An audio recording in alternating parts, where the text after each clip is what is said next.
Good morning, everybody, and welcome to Sober School, where you can always find experience, strength, and hope. My name is Drew, and I'm an alcoholic. I want to welcome you to this platform here today, regardless of what your addiction may be. You are welcome here. We support multiple pathways to recovery, and we want this program to work for you.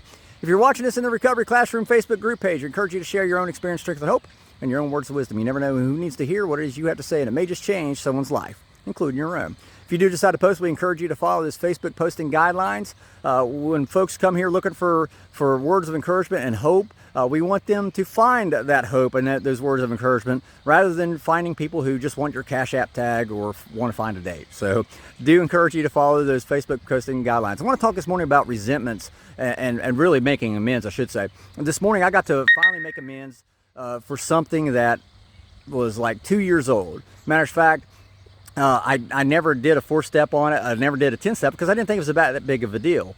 But about a year ago, this incident started creeping back up in my mind, started coming back to my mind. And I remember thinking, why does this keep coming back up? And I said, I probably need to make amends on this. Well, today, a year later, 2 years in, 2 years after the fact, I was finally able to make that amends and make things right, set things right that I should have done a long time ago. 2 years ago, I was just an asshole to people who did not deserve it, and it took me 2 years to finally make things right. So I'm thankful for the opportunity that I had this morning to set things right. But it got me thinking, this kept creeping back up on me. Again, this time last year, it started creeping back in. I was going, I couldn't understand it. Why do I keep thinking about this? Why does it, and then it dawned on me. I missed this. I missed this my first time through the steps, the second time through my steps, the third time through my steps. I'd been missing this because I didn't think it was that big of a deal. Well, when it starts creeping back up on you like that, it starts coming back to memory, that should tell you, that should be a sign, hey, you were probably an asshole to somebody, you probably wronged somebody, and you need to fix that. And that's what happened to me about this time last year, but it wasn't until this morning I was finally able to do something about it. And, the big book talks about how, resentment is the #1 offender, right? Well, me not making that amends, me holding on to that, even on a subconscious level, and granted, I was the asshole, I was the offender, right? I wasn't the offended, I was the offender. That could have started leading down the road of a path of resentments, and I don't want that, because what happens with the resentments?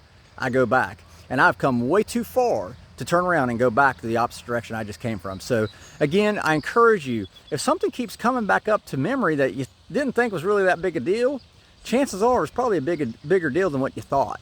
And you probably need to 10-step that or 4-step that. However you decide to do it, make sure you get with your sponsor. Make sure you get with your sponsor, talk it over with your qualified sponsor, and get their advice. For seemingly insignificant as what I thought this event was 2 years ago, well, it was obviously important enough to where it started popping back up in my mind last year. And so, like I said, thank God that today I was finally able to set things right and check that off, right? Check it off my list. So with that being said, I hope you guys have a kick-ass weekend. We're in Mount Sterling, Kentucky, and we're obviously, you can see the field behind me. We're getting ready to play some baseball, so I'm excited to be here. Again, guys, I appreciate you guys letting me come in and share 5-10 minutes with you of your day. It keeps me sober, so for that, I thank you. If there's something you'd like to hear discussed, send it in. Let us know. Through the Recovery Classroom, you can message us, or you can email me directly at drew@soberschool.org. Send us what you would like to hear discussed, and we'll be more than happy to do that. Also, again, encourage you guys, share your own thoughts, your own words of wisdom with others here through this forum. So that being said, again, I hope you guys have a kick-ass day, a kick-ass weekend. I look forward to talking to you guys tomorrow. In the meantime, guys, remember, you cannot get drunk if you don't take that first drink.